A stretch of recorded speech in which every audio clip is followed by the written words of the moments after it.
তুই একটু দিয়ে দে, আমি তোকে 10 টাকা দিচ্ছি।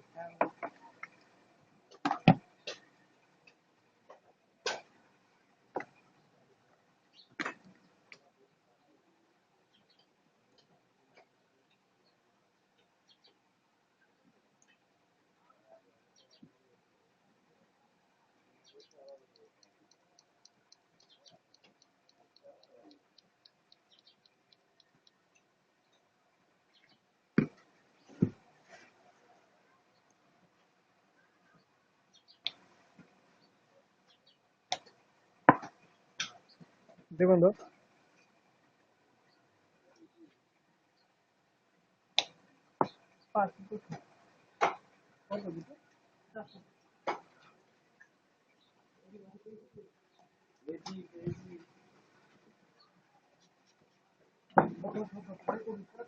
অ্যাক্সিডেন্ট হয়ে গেছে, হয়ে গেছে।